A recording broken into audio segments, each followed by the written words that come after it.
1847, in a little French village, Christmas was coming, and the village priest was planning the Christmas Eve service, and he wanted something a little different. There were going to be the usual carols and the music and so forth, but he wanted a little variety there. Now, living there in the village was a certain wine merchant. He was a very eloquent gentleman. He didn't have much attachment to the church.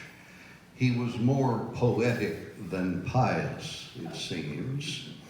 But he was known for his way with words, and he had written some beautiful poetry. And so the priest went to him, and he said, could you perhaps write a poem that might be used at our Christmas service?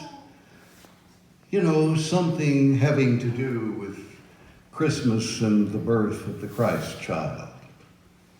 Well, the wine merchant began to think about that. He opened up the Bible, which he seldom had done, and he found the 2nd chapter of Luke, and he read the Christmas story there to refresh his mind. And then he was traveling toward Paris there on a bumpy buggy ride one day, and he began thinking about his assignment to write this poem. And he began writing in the beautiful countryside. He was passing by it. It inspired him, and he was thinking about those words that he had read in Luke 2. And so he did write down a poem. And then thereafter, he began looking at his poem, and he said, you know, that's pretty good. That's a nice poem. It shouldn't just stop with a poem. It needs music with it. But alas, he was not a musician. However, he happened to be acquainted with quite a great composer. And so he went to his friend, and this man had written some well-known music. His name was known throughout the land, and it had just so happened they were friends. And so he went to the composer, and he said, I've written this poem, and it's going to be for the Christmas service over here at the village church. And I think instead of just being a poem, it ought to be a song. Could you please write some music that would go with these words? And the man looked, and here it was all about Christmas, the birth of the Christ child, and Bethlehem, and all that. And those thoughts weren't real meaningful to him because he was a gentleman of Jewish heritage, and he did not really honor the Christ child nor think much about the events of Bethlehem. However, the beautiful words just kind of reached out toward him, and he said, well, let me see what I can do. And so he went to work on that poem, and he did write a tune and got it all written down and gave it to his friend the poet. And the poet took it to the priest, and the priest liked it, and on Christmas Eve, it was performed for the first time there in that little village church, and the people loved it. Oh, it was wonderful. But there's more. Because it caught on, and it spread from that church to other churches, and from Christmas to the next Christmas and on. But alas, word got out that it had been written by an unbeliever. The words had, and the music had been written by a Jewish composer who did not regard the Savior. And so the poet ended up leaving and joining a movement that was opposed to the church. And so the church banned the song, said it cannot be sung in the churches anymore. But that was too late, because people kept singing it in the streets and singing it by their hearths at home, and it was too late. Once once the cat was out of the bag, so to speak, and it became a favorite, even though it couldn't be sung in the churches there of that area. Well, years went by, and there's more. Because that first performance there in the little village church, although no one knew at the time, heralded an event that would forever change how everybody in the whole world would someday hear music. For on Christmas Eve, well, I should tell you first that the song came across the ocean, Cantique de Noël, that was written in French. But a Christian minister on the East Coast was taken with its beauty, and so he made an English version of it, being very true to the thoughts of the original poem and words, but he penned it in beautiful English poetry.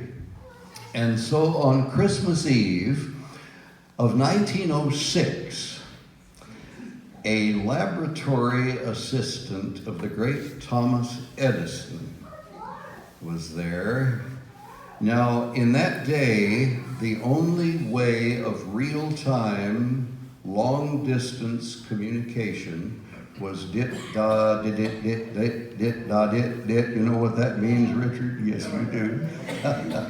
You know, they had the wireless telegraph. That's the only way they had to communicate wirelessly. But on Christmas Eve of 1906, Edison's assistant fired up a new generator and made some developments there, and he stepped to a microphone and opened his Bible, and he read, "Glory to God in the highest, and on earth peace to men of good will." and people all over jumped because a voice came over their code speaker. And that was the first time in history that the human voice had been heard over the telegraph system. And then after the young assistant had read the Christmas story, he took out his violin.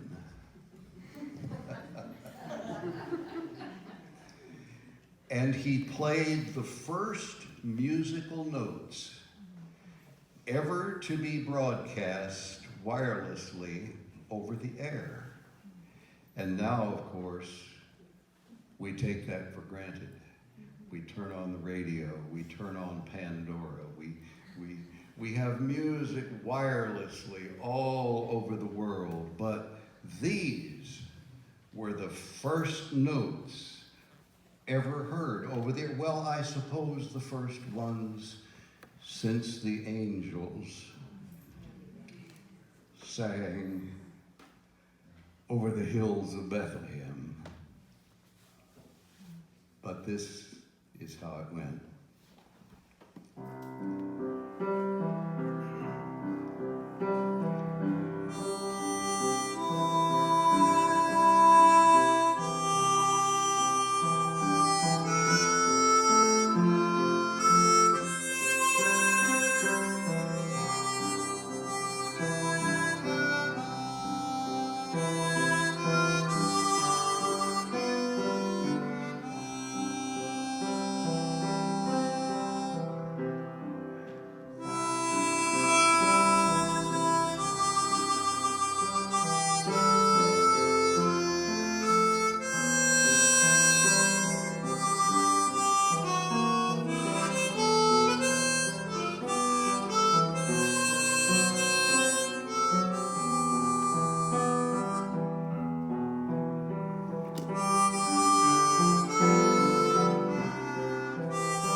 And the poem said, "Oh, holy night,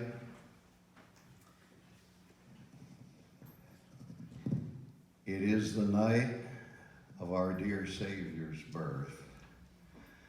Long lay the world in sin and error pining, till he appeared and the soul felt its worth.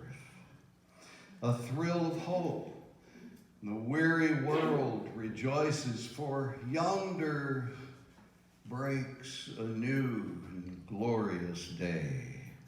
Fall on your knees, hear the angel voices. O night,